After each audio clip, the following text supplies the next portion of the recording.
So in this video, I'm going to be talking about aquatic ecosystems, which consist of freshwater and marine ecosystems. So, what is an ecosystem? Well, an ecosystem is like an ecological system where the living and the non-living interact. Living organisms such as plants and animals are often referred to as biotic factors. Non-living things are referred to as abiotic factors, and examples include such things as the soil, climate, and the sun.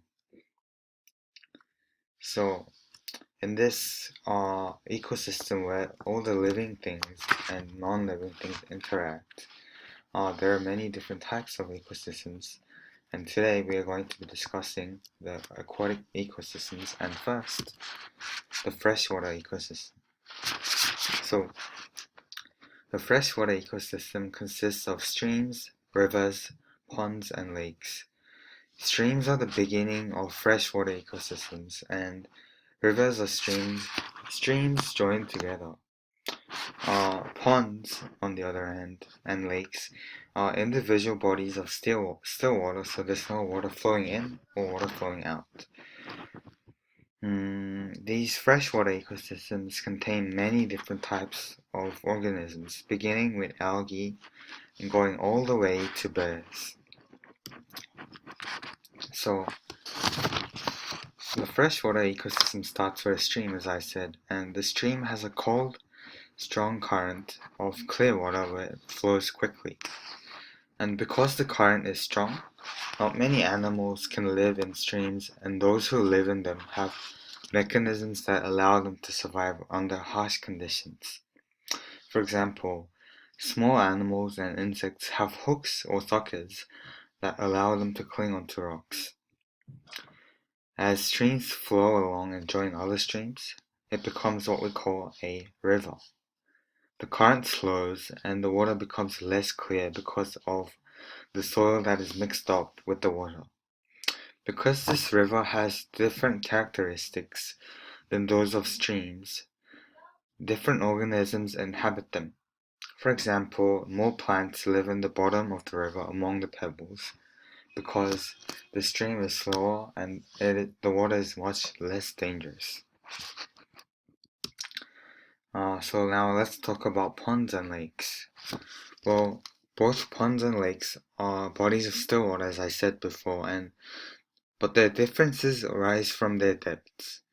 While lakes are quite deep, ponds are much shallower, allowing sunlight to reach the bottom and provide an environment where plants can live. So now going on to marine ecosystems. The marine ecosystems begins at the coast. It starts with estuaries, and as you move farther along the land, you can come across intertidal zones, neritic zones, and finally, the open ocean.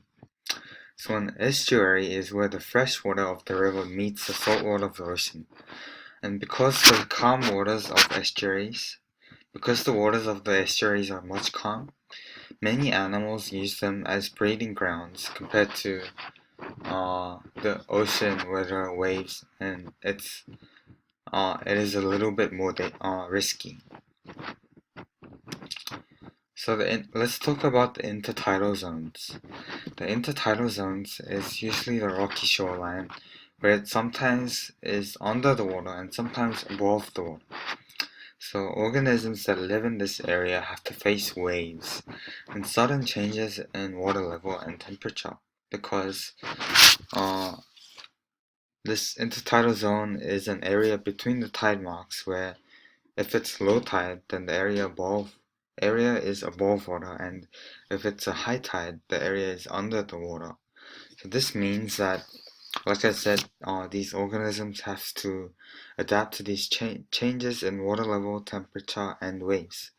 So these organisms have to be able to adapt to these changes. For example, barnacles and sea stars can survive these areas by clinging onto rocks, as well as clams and crabs that burrow in the sand. And finally, the neritic zones. Uh, this neritic zone is like a shelf that is positioned at the edge of a continent, which extends into the ocean for a short distance. This zone is much shallow compared to the open ocean, and this allows the sunlight to pass through the water and reach the bottom like a pond, like we discussed before. And because the sunlight can reach the bottom of the zone, this zone is particularly rich in living things, such as large schools of fish and coral reefs, which are home to a wide variety of other organisms. And that is it for the aquatic ecosystems. Thank you.